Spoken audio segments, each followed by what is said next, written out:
देश में लगातार कोरोना वायरस के मामले बढ़ते जा रहे हैं। भारत में हर दूसरे दिन 1 लाख नए मामले आ रहे हैं। 14 अगस्त 2020 की सुबह तक देश में कोविड-19 के कुल मामले 24.61 लाख के पार पहुंच गए। पिछले 24 घंटे में कोरोना वायरस के 64,553 नए मामले सामने आए। वहीं 1007 मरीजों की मौत हो गई। देश में अब तक कुल 24,61,191 कोरोना संक्रमित मामले हैं। इस बीमारी से ठीक होने वालों की संख्या 17 लाख के पार पहुँच चुकी है। अब तक 17,51,555 लोग कोरोना से ठीक हुए हैं। पिछले 24 घंटों में 55,553 लोग इस बीमारी से ठीक हो चुके हैं। वहीं रिकवरी रेट की बात करें तो देश का रिकवरी रेट बढ़कर 70.2% हो गया है। देश में कोरोना के कुल मामलों में 26.88% एक्टिव केस हैं। देश में अब तक कोरोना से 48,040 लोगों की मौत हो चुकी है। वहीं 6,61,595 एक्टिव केसेस हैं। वहीं देश में मृत्यु दर में भी कटौती हुई है।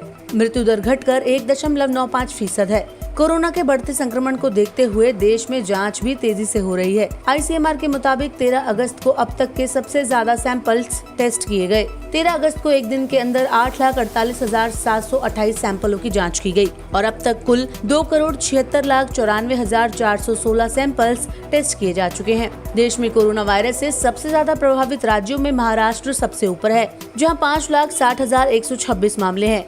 इसके बाद दूसरे नंबर पर तमिलनाडु है, तीसरे नंबर पर आंध्र प्रदेश है, चौथे नंबर पर कर्नाटका है, तो वहीं 5वें नंबर पर देश की राजधानी दिल्ली है।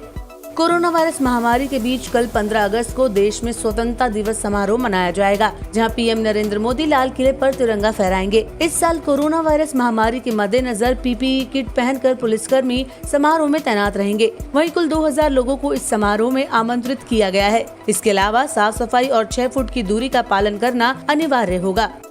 कोरोना वायरस के बढ़ते संक्रमण के बीच हर किसी को कोरोना की वैक्सीन का इंतजार है। ऐसे में ब्रिटेन की ऑक्सफोर्ड यूनिवर्सिटी द्वारा विकसित वैक्सीन को लेकर एक अच्छी खबर है। फिलहाल इस वैक्सीन का मानव परीक्षण चल रहा है। कंपनी का दावा है कि मानव परीक्षण इसी साल नवंबर तक पूरा हो जाएगा। इसके बाद अगले साल यानी 2021 की शुरुआत में वैक्सीन का उत्पादन शुरू हो सकता है। वहीं रूस की कोरोना वैक्सीन को लेकर दुनिया भर में चर्चा जोरों पर है। राष्ट्रपति व्लादिमीर पुतिन ने खुद 11 अगस्त को कोरोना वायरस की दुनिया की पहली वैक्सीन बना लेने की घोषणा की थी। इस वैक्सीन का नाम स्पुतनिक 5 रखा गया है। हालांकि WHO समेत कई देशों ने इस वैक्सीन को लेकर संदेह जताया है। उनका कहना है कि दवा प्रभावी होगी या नहीं ये कहना मुश्किल है, क्योंकि रूस ने वैक्सीन से संबंधित कोई डाटा शेयर नहीं किया है। इसके अलावा भारतीय कंपनी भारत बायोटेक और ICMR का टीका शुरुआती रिजल्ट में सेफ पाया गया है। कंपनी का कहना है कि जांच सही चलती रही तो साल 2021 के शुरुआती समय में वैक्सीन लॉन्च हो सकती है। साथ ही एक और भारतीय दवा कंपनी अरविंदो फार्मा ने उम्मीद जताई है कि वह कोविड-19 की अपनी प्रस्तावित वैक्सीन के 1 और 2 चरण का परीक्षण 2020 के अंत तक कर लेगी, जबकि तीसरे चरण का परीक्षण अगले साल 2021 के मार्च-अप्रैल तक पूरा करने की उम्मीद है। तो कुल मिलाकर देश में बढ़ते कोरोना संकट के बीच सभी देशों की उम्मीद जल्द से जल्द कोरोना की वैक्सीन के बनने पर निर्भर है। जहाँ रूस ने कोरोना वैक्सीन बना लेने का दावा किया, जिसमें संदेह भी सामने आया है, तो वहीं भारत समेत अन्य देश अभी इस प्रक्रिया में है, जिसको देखते हुए ये अनुमान लगाया जा सकता है कि कोरोना वायरस की वैक्सीन के साल 2020 के अंत तक आने की संभावना कम है, लेकिन अगले साल यानी 2021 की शुरुआत में इसको लेकर जरूर उम्मीद की जा सकती है।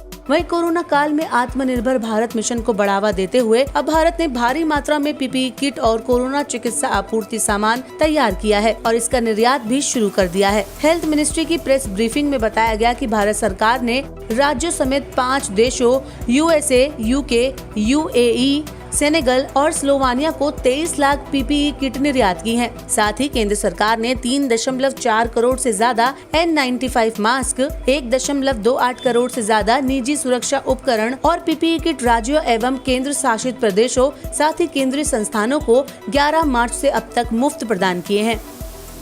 अगर बात करें कोरोना वायरस के ग्लोबल संकट की, तो पूरे विश्व में कोरोना वायरस संक्रमितों की संख्या का आंकड़ा 2,09,45,986 हो चुका है। वहीं मरने वालों की संख्या बढ़कर 7,60,022 पहुंच गई है।